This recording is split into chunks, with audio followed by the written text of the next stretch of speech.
Deklarasi 1 juta KTP untuk Ahok beberapa waktu yang lalu seakan memuluskan jalan bakal calon gubernur yang juga merupakan gubernur DKI Jakarta saat ini, Basuki Cahayapurnama, untuk maju dari jalur perseorangan.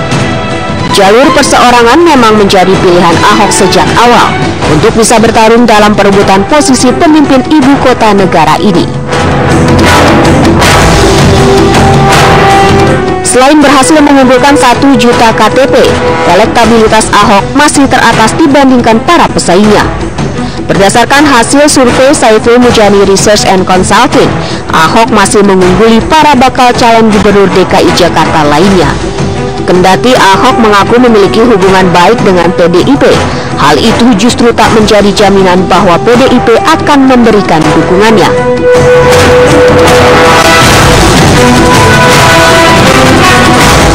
PDIP mulai angkat bicara terkait calon yang akan mereka usung dalam pemilihan gubernur DKI Jakarta.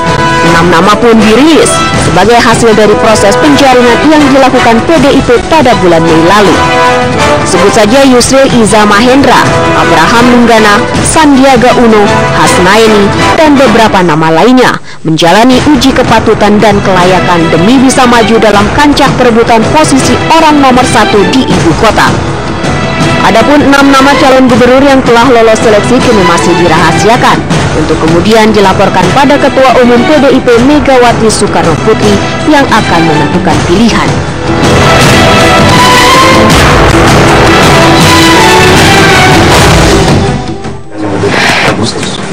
Yang bisa kehadiran calon perseorangan dalam Pilkada DKI Jakarta menjadi sebuah keniscayaan bagi demokrasi Indonesia.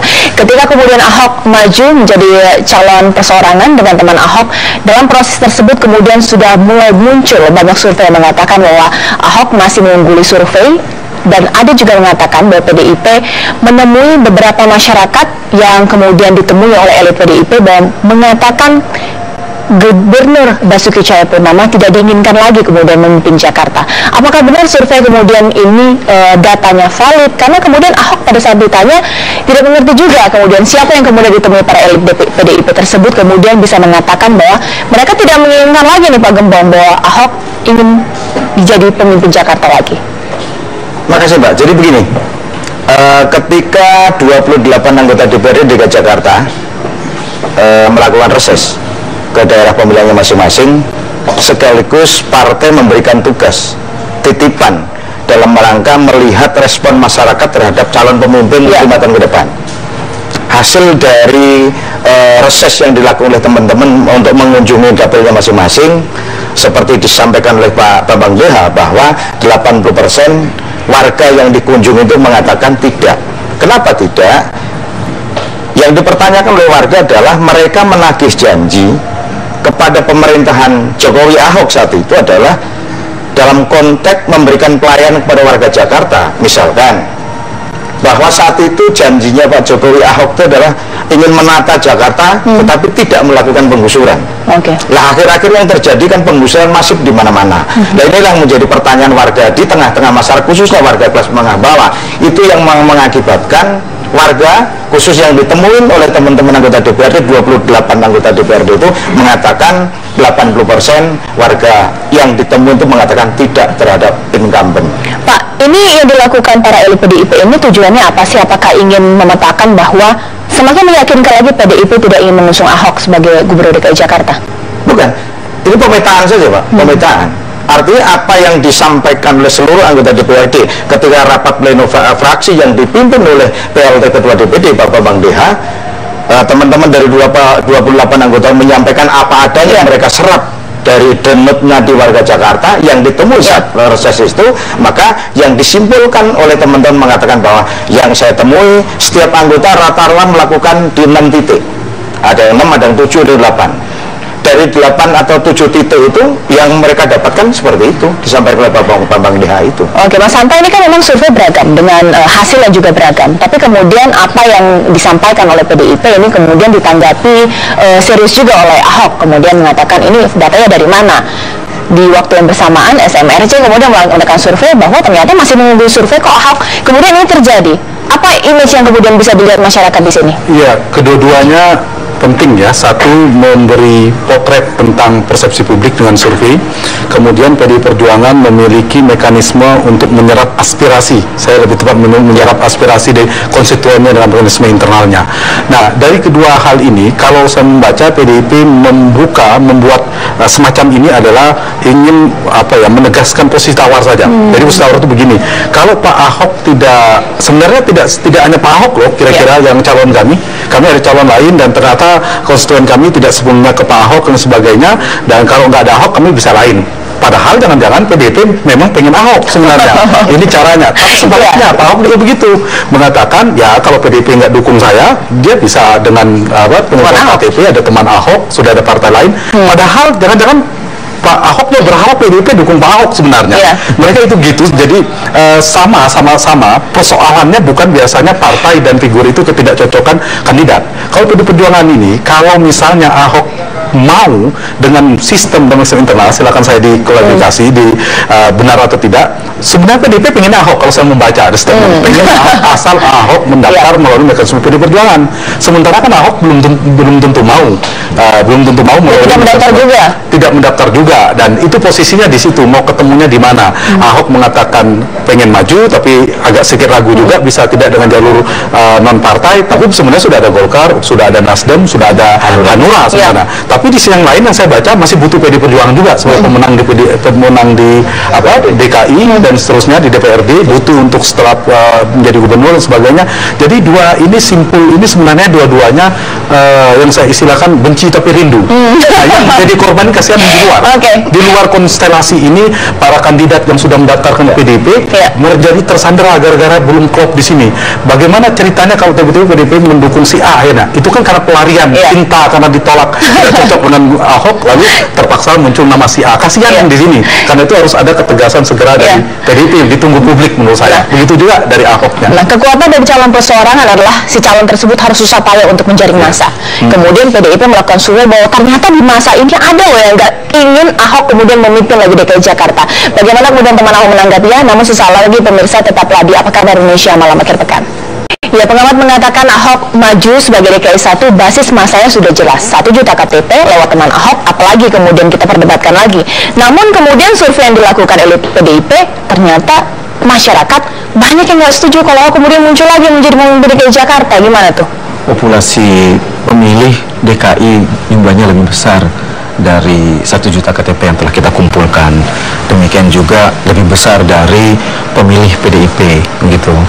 Nah, ya tentunya dengan masing-masing mekanisme, begitu ya, kita hargai apa yang telah dilakukan oleh PDIP dalam rangka proses mencari figur yang itu akan didukung oleh PDIP, baik itu secara internal lewat kepengurusan maupun kemudian bertemu dengan konstituen seperti yang sudah dijabarkan tadi. Tapi sekali lagi tentu masing-masing ini punya tempatnya, begitu ya, punya porsinya, karena pemilih DKI Jakarta bukan hanya pemilih PDIP, bukan hanya orang-orang yang mengumpulkan KTP kepada kami, jauh lebih besar dari itu jumlahnya. Tapi dengan survei yang dilakukan PDIP ini menjadi warning nggak sih bahwa ternyata teman Ahok harus keluar lagi dari zona aman 1 juta, dia harus kemudian menjaring suara-suara lainnya, bahwa ada yang masih belum percaya untuk Ahok maju lagi menjadi gubernur? Pasti itu akan dilakukan ketika nanti masa kontestasi real itu sudah masuk, kita semua kita masuk ke gelanggang, otomatis kan kita harus Pak Ahok dan calon wakilnya nanti harus meyakinkan populasi pemilih DKI Jakarta lebih dari 50%.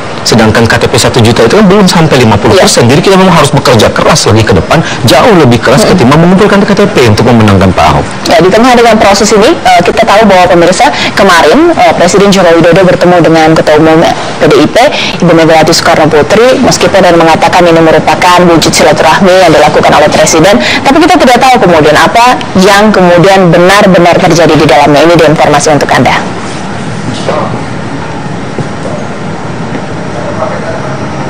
Nah, itu dia pemirsa, kalau misalnya kita melihat itu kemudian digulirkan kepada media mengatakan bahwa jangan-jangan dalam pertemuan Presiden Jokowi dengan Megawati bahwa hal ini mengindikasi arahnya bahwa Jokowi ingin sebagai penengah dari proses ini.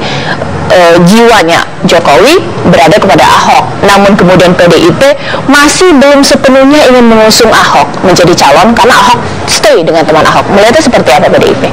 Gini Mbak, jadi selalu berkali-kali saya sampaikan bahwa PDI Perjuangan itu punya mekanisme yang harus ditaati oleh semua, baik internal maupun eksternal partai. Sehingga dengan demikian prosesnya harus tetap berjalan sebagaimana yang tertuang dalam SK DPP nomor 31A tahun 2011. SK tahun 2011 sampai hari ini berlaku, artinya SK itu memberikan ruang kepada baik eksternal maupun internal untuk sama berkiprah di PDI Perjuangan.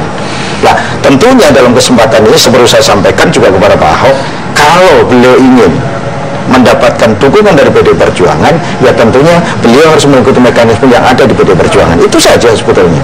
Baik, kalau misalnya kita lihat juga beberapa waktu lalu Ibu Risma kemudian bukan maju, maksudnya diundang datang ke Jakarta, katanya ngomongin tanaman. Tapi ini ada indikasi nggak sih kemudian memang sudah mulai jelas nih kelihatan bahwa PDIP seakan-akan ingin mengujungkan 6 calon katanya sudah dikantongi, tapi kemudian agak lebih juga memberikan ruang untuk Ahok kemudian mendekat ke PDIP. Ini ada beberapa mekanisme yang sekarang masih ada. Mekanisme begini. Ada mekanisme pendaftaran, ada mekanisme pengusulan, ada mekanisme yang terakhir, yaitu mekanisme penugasan. Penugasan hanya berlaku untuk kader internal partai. Ya. Kemudian pengusulan itu juga berlaku internal partai yang diusung oleh pengurus-pengurus kita di bawah. Seperti kita ketahui bersama bahwa DKI Jakarta memunculkan 2 nama yang diusulkan oleh kader kita di bawah, yaitu Pak Boy dan Pak Jarod. Inilah kader yang diusulkan dari bawah. Nah, dari sisi pendaftaran kita sudah mendapatkan pendaftar sebanyak 40 orang saat itu. Ya.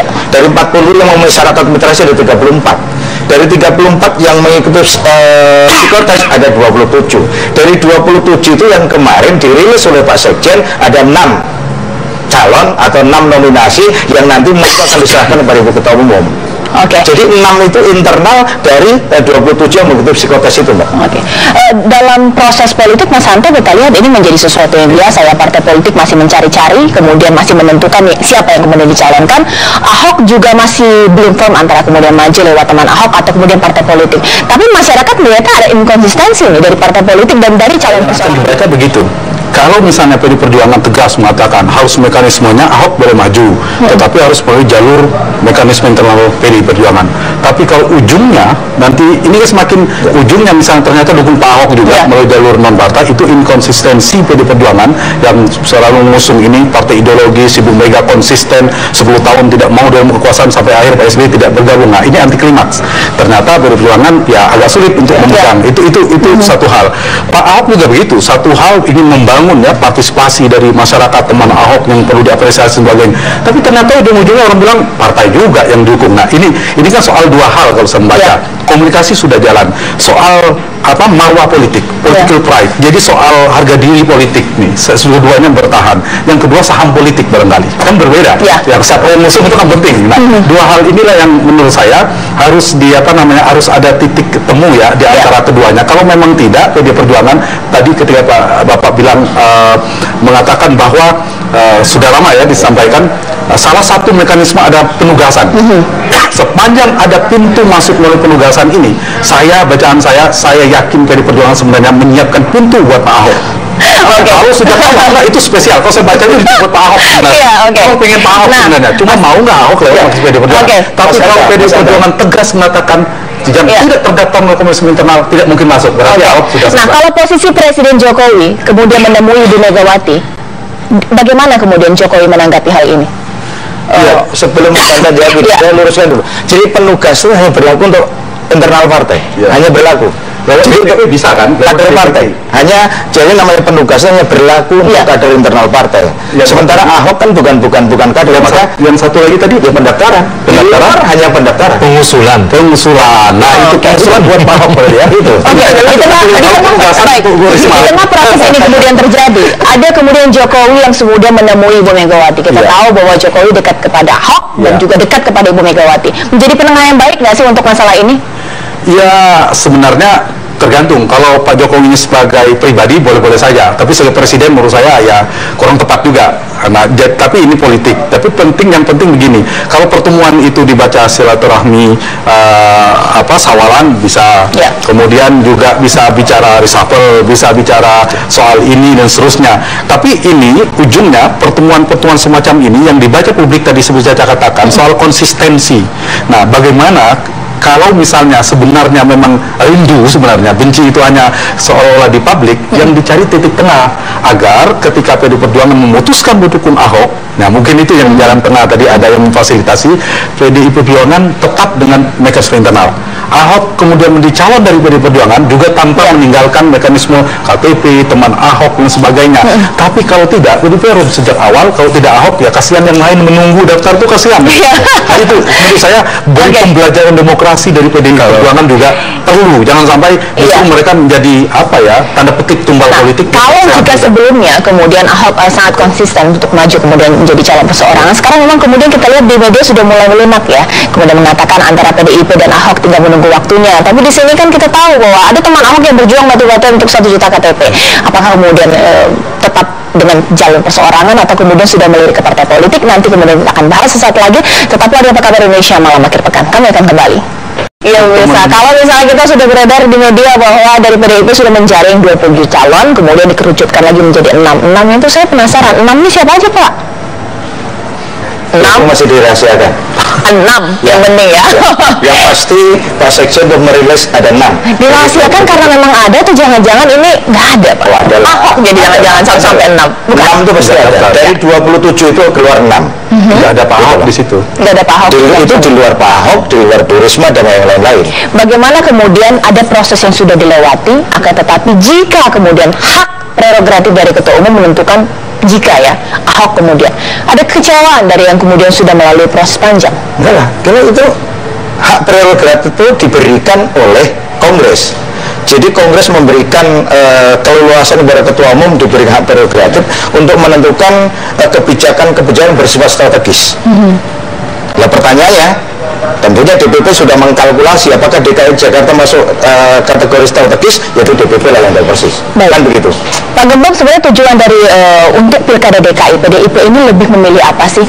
Ingin menjadi pemenang atau tetap kepada fungsinya sebagai partai politik dengan mengusung, bukan kemudian mendukung calon? Ya dua-duanya pasti. Dua-duanya. Tidak bisa memilih di antara itu semua. Sebagai partai politik, kita ingin mempertahankan kekuasaan yang sekarang kita peroleh. Kemudian yang kedua, peran dan fungsi partai politik tentunya harus kita maksimalkan. Kan gitu loh. Jadi dua-duanya nggak bisa dipisah-pisah dalam konteks kepartaian. Karena bagaimanapun juga, kalau kita memaksimalkan peran partai politik, sementara kita juga nggak megang kekuasaan, ya nggak maksimal juga. Apa yang bisa kita perbuat untuk kepentingan rakyat Jakarta ketika kami ada di luar, kan begitu? Nah itu dia Mas Hanta, bahwa ini menjadi pertaruhan luar biasa bagi PDIP jika kemudian partai pemenang kemudian kalah dalam Pilkada DKI, ini menjadi presiden yang buruk juga untuk sebuah partai politik. Tapi di lain pihak dia kan hakikatnya kan sebagai pengusung, bukan kemudian pendukung calon perseorangan. Ya itu kegalauan PDI Perjuangan itu di sana menurut saya. Satu sisi ingin menunjukkan dari sisi komitmen, konsistensi ideologi dan sebagainya, tetapi di sisi yang lain politik itu kan bicara kalkulasi politik realistis. Dari sisi itu kalau tidak ada figur yang bisa unggul katakanlah, itu kan agak menjadi galau juga bagi Perjuangan. Mungkin hitungannya Pak Ahok, maunya Pak Ahok, tapi belum ketemu kliknya itu, dan belum ketemu dengan mekanisme di internal tadi. Jadi menurut saya PDI Perjuangan harus mempertimbangkan itu, mempertimbangkan soal pembelajaran demokrasi harus juga penting. Mekanisme internal ini kan semakin kabur, jadi meskipun ada 3 tadi pengusulan untuk Ahok mungkin, kemudian penugasan untuk Bu Risma, kemudian lain yang 6 dirahasiakan tadi. Apalagi dirahasiakan ini kan. Nah ini yang menurut saya harus dipertimbangkan oleh PDI Perjuangan juga untuk konteks dukungan ini. Kalkulasi realistis satu sisi, di sisi yang lain ingin membangun komitmen tentang partai yang ideologis dan sebagainya. Tapi kalau dilihat dari pembelahan pendukung PDI Perjuangan, memang banyak sebenarnya mendukung Pak Ahok. Nah itu ada kalkulasi-kalkulasi yang ada pertimbangan. Di sisi yang lain juga Pak Ahok sejak awal membangun piranti ya, mesin relawan. Teman Ahok dengan 1 juta KTP dan sebagainya itu juga bisa anti klimaks. ketika tiba-tiba misalnya meskipun itu mekanisme pilihan ada dua. Nah ini yang menurut saya kepentingan rakyat Jakarta itu adalah terpilih pemimpin yang terbaik. Ini kan bicara tentang mereka mencari mekanisme. PDI Perjuangan kewajibannya adalah sebagai partai politik menghadirkan calon gubernur terbaik secara kualitas. Siapa namanya kita tidak tahu, terserah. Begitu juga teman-teman Ahok. Teman Ahok ketika dengan pirantinya itu juga mengusul Pak Ahok juga punya tujuan yang sama. Nah, yang terpenting bagi rakyat Jakarta adalah satu, mekanisme prosesnya secara terbuka, secara transparan dan sebagainya. Di pemilihan nanti menu-menu yang tersedia itu ya menu yang berkualitas. Itu yang penting ya, soal konsistensi tadi satu lagi. Baik, ini juga pertanyaan, jika kemudian Ahok maju didukung oleh partai politik, apakah teman Ahok kemudian selesai dengan begitu saja? Kita pertama sebelum menjawab ke sana, saya ingatkan tentang konsistensi tadi, bahwa kita, teman Ahok ini didirikan sejak awal dengan satu tujuan untuk tetap mempertahankan Pak Ahok bisa memimpin Jakarta pada periode berikutnya. Karena kita yakin Pak Ahok adalah pemimpin yang dibutuhkan di DKI Jakarta. Nah, itu adalah komitmen dan tujuan awal kita. Itu. Nah, kalau kemudian nanti pilihannya adalah Pak Ahok akan maju melalui partai politik, dan itu sudah juga kami sampaikan bahwa kami tidak dalam keinginan untuk menyandera apalagi mempersulit Pak Ahok. Karena yang penting adalah Pak Ahok tetap dapat memimpin DKI Jakarta untuk periode yang akan datang. Itu tujuannya, gitu. Karena kami komitmen dan konsisten pada tujuan itu, gitu. Kalau kemudian Pak Ahok misalnya memilih kami sudah siap posisinya. Kendaraan yang sudah kami bikin sejauh ini dengan KTP yang sudah ada siap. Gitu. Kapanpun dibutuhkan, kami akan segera menyerahkan KTP yang sudah kami kumpulkan. Tapi kalau kemudian ternyata ujungnya ada Pak Ahok menyatakan tidak akan bersama-sama dengan partai politik, ya kami juga ingin ini bersama-sama, begitu. Apa yang telah kami lakukan ini bisa dikomunikasikan dan diperkuat kembali dengan kekuatan partai politik, sehingga target yang dicapai ya bisa terrealisir. Gitu kira-kira. Agak anehnya memang di partai politik tugas partai politik itu rekrutmen politik salah satunya. Dan ada dua jalur non partai ini adalah jalur alternatif. Agak lucu memang kalau kemudian ujung-ujungnya partai yang tadi menyampaikan kita ada mekanisme, ujung-ujungnya mendukung jalur alternatif. Nah ini yang mungkin yang perlu jadi catatan. Kalau itu substansinya ya saya pikir. Jadi urutannya itu komunikasi politik itu paling di permukaan. Yang kedua adalah soal gengsi politik tadi. Yang ketiga saham politik dan lebih dalamnya. Kalau soal komunikasi politik menurut saya tidak ada problem. Baik, nanti lebih lanjut lagi dalam dialog ini masih akan kita bahas sesaat lagi. Tetaplah di Apa Kabar Indonesia Malam Akhir Pekan. Ketika partai politik sudah mulai melirik calon perseorangan, publik pasti bertanya, rekrutmen politik seperti apa yang dilakukan partai politik? Seakan-akan partai politik kehabisan calon untuk kemudian menyaingi Ahok, dipilih untuk menyaingi Ahok. Enggak juga lah, kan begini Mbak, mekanisme yang berjalan itu dalam rangka penguatan peran partai politik kan. Peran partai politik adalah untuk rekrutmen, kemudian menempatkan. Ini fungsi partai politik di PDI Perjuangan saat ini sedang kita perankan. Sehingga kalau katakanlah nanti PDI Perjuangan, katakanlah kita bicara katakanlah, nanti memberikan dukungan atau mengusung Ahok, kan bukan berarti kami mengusung calon perseorangan. Tidak mengusung calon perseorangan, tetapi PDI Perjuangan mengusung calon, tapi bukan calon perseorangan. Maka selalu awal saya katakan PDI Perjuangan tidak mungkin memberikan dukungan pada calon perseorangan. Itu garis partai. Sinyaman, jangan-jangan Pak Ahok memang kemudian bisa jadi muncul atau mungkin maju bukan dengan jalur perseorangan, tapi lewat partai politik. Iya, sangat mungkin. Apalagi tadi teman Ahok itu nggak masalah kan. Sebenarnya udah titik temu, tinggal sebenarnya dikunci. Kalau saya lihat sekarang di Pak Ahok. Bukan di PDI Perjuangan. PDI Perjuangan menunggu, kita siap menunggu Pak Ahok. Sebenarnya Pak Ahok, ini menyerahkan. Cuma saya kasihan yang 6 nama yang disimpan tadi. Jadi jelas nasibnya. Nah sebenarnya PDI Perjuangan mau Pak Ahok sudah siap, tinggal Pak Ahok sekarang mau atau tidak jalur partai. Kalau Pak Ahok mau jalur partai, sudah PDI Perjuangan, Golkar, Hanura dan Nasdem akan mendukung Pak Ahok jalur partai politik. Tapi kalau Pak Ahok tetap dengan jalur non partai atau perseorangan, nah itu masalahnya di sana. Itu kalau kita lihat dari jalur, sekedar jalur. Tapi mungkin ada juga soal kesepakatan politik lain. Ya mungkin yang perlu pasti ada kesepakatan politik, karena ini politik kan kompromi di titik tengah seperti apa. Tapi kalau misalnya kita melihat yang paling penting adalah masyarakat pemilih melihat kontestasi yang terjadi ini antara partai politik calon perseorangan, ini presiden yang baik nggak sih untuk Ahok sendiri? Menurut saya gini ya, mungkin Pak Ahoknya melihatnya ini hanya pilihan ya, proses substansi. Demokrasi kan ada dua, demokrasi substansial atau demokrasi prosedural. Kalau prosedural kita bicara proses, pemilu yang begini seterusnya. Nah, kita tadi bicara proses. Secara substansial adalah bagaimana proses ini berhasil menghadirkan pemimpin terbaik.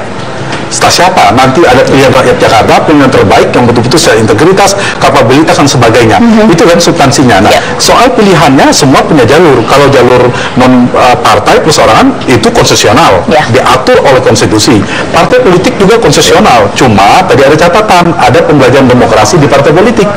Partai politik punya tugas rekrutmen politik. Bagaimana dia mau melakukan seleksi, proses seleksi di partai. Jadi sebelum election itu ada selection. Nah, selection di PDIP ini, mohon maaf saya harus katakan yang agak kurang jelasnya di sini. Nah, itu yang harus ditegaskan. Kalau Pak Ahoknya sudah itu ya jelas, tinggal itu di situ sebenarnya. Terima kasih Pak Gembong, terima kasih Mas Anwar, dan terima kasih Mas Andi ya. Kita tunggu kemudian ini merapat ke PDIP kah atau kemudian tetap dengan teman Ahok. Dan ini menjadi akhir Apa Kabar Indonesia malam akhir pekan. Tapi sesaat lagi juga saya memiliki berita bagaimana kemudian Hillary Clinton sudah mengusung nama cawapres yang merupakan senator Kane. Berikut ini dia informasinya. Saya Cica Anissa